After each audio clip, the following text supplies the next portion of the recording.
Meaning of filmography. Filmography. Filmography. Filmography.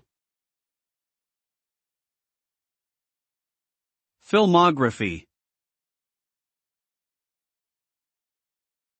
Filmography refers to the complete list of films that an actor, director, or producer has worked on over the course of their career.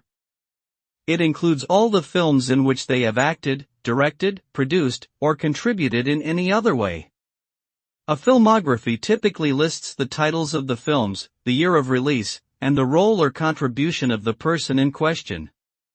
It is often used by fans, critics, and researchers to study the career trajectory of a filmmaker or actor and to gain insights into their artistic style and creative output.